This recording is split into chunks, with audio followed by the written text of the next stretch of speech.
2 days before the first snowfall and my anemones are still blooming.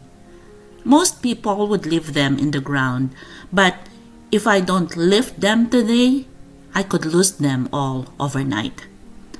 Hi everyone, welcome back to the garden. It's really chilly out here and you can feel winter is coming. I live here in Mississauga and we're typically in zone 6, sometimes even dipping into zone 5 during harsher winters. And in this kind of climate, anemones don't reliably survive outdoors through winter.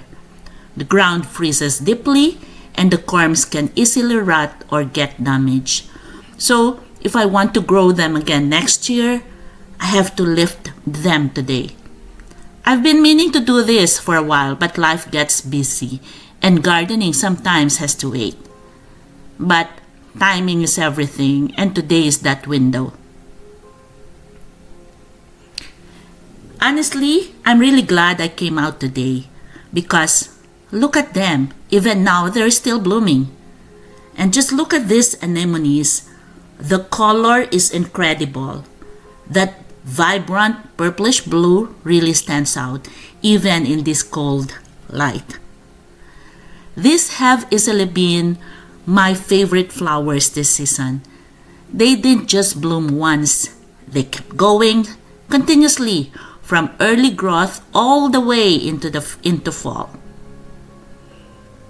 But as beautiful as they are right now, I know it's time. If I leave them here, the frost will hit the soil and that could destroy the corms completely. So today I'm going to carefully lift them and store them indoors for winter. It's always bittersweet. You're ending the season but also preparing for the next one.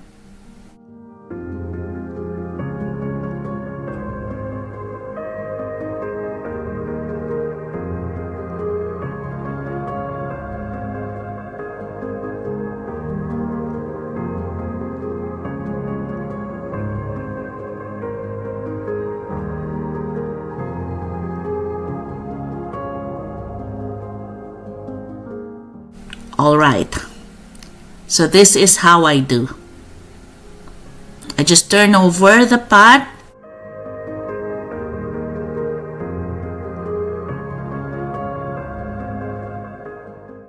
Loosen up the soil.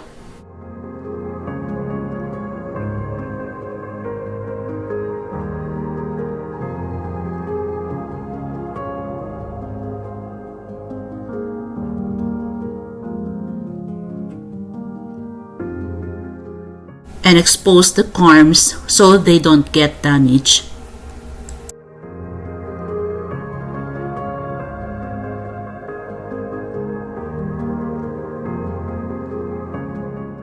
The soil is very loose and soft, which it really helps.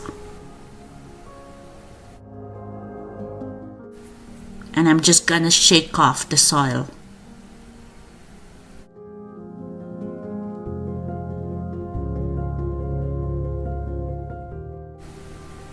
I'm actually going to save this soil.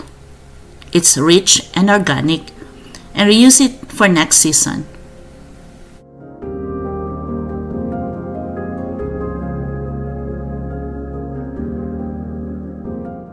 See, worms. I love it. That's always a sign of healthy living soil, rich and organic.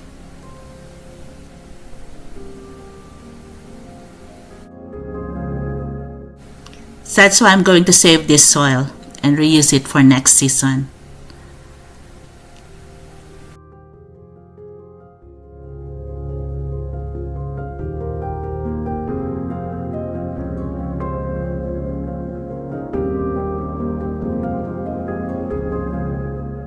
You'll see the corms very little and might not look like much, but each one carries next year's flowers.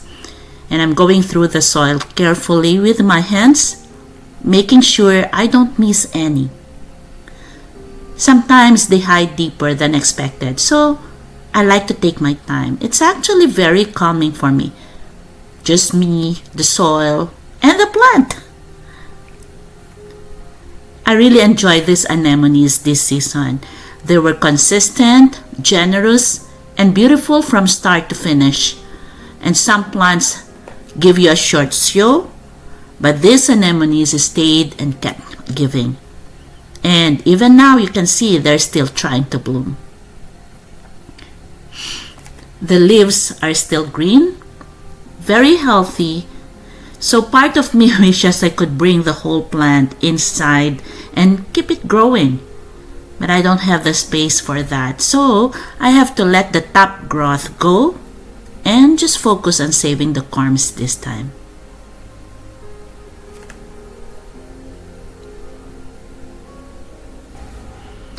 Now I'm cleaning them up, removing excess soil, trimming off dried stems and leaves.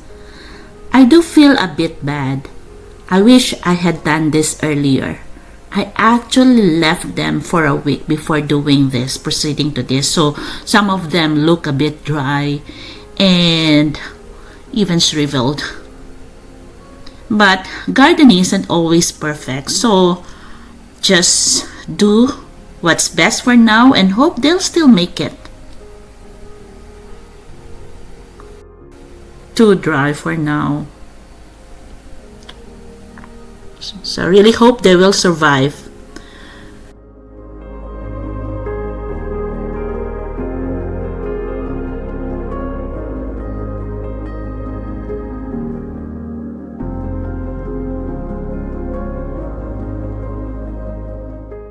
So I'm placing them in a paper bag so they can breathe.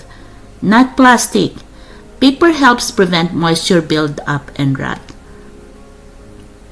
And after that, I'll store them in the basement. Cool, dry, and undisturbed.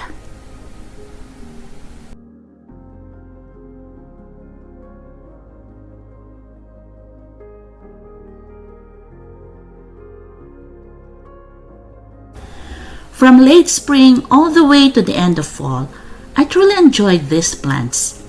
After such a season of profuse blooming, these beautiful anemones and their corms will now go into their winter rest.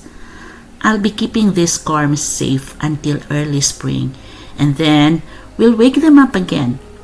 So I'll be sharing that whole process, how I start these anemone corms indoors before planting season begins. So make sure to watch out for that video. For now, they rest, and we wait for another beautiful season. See you again soon!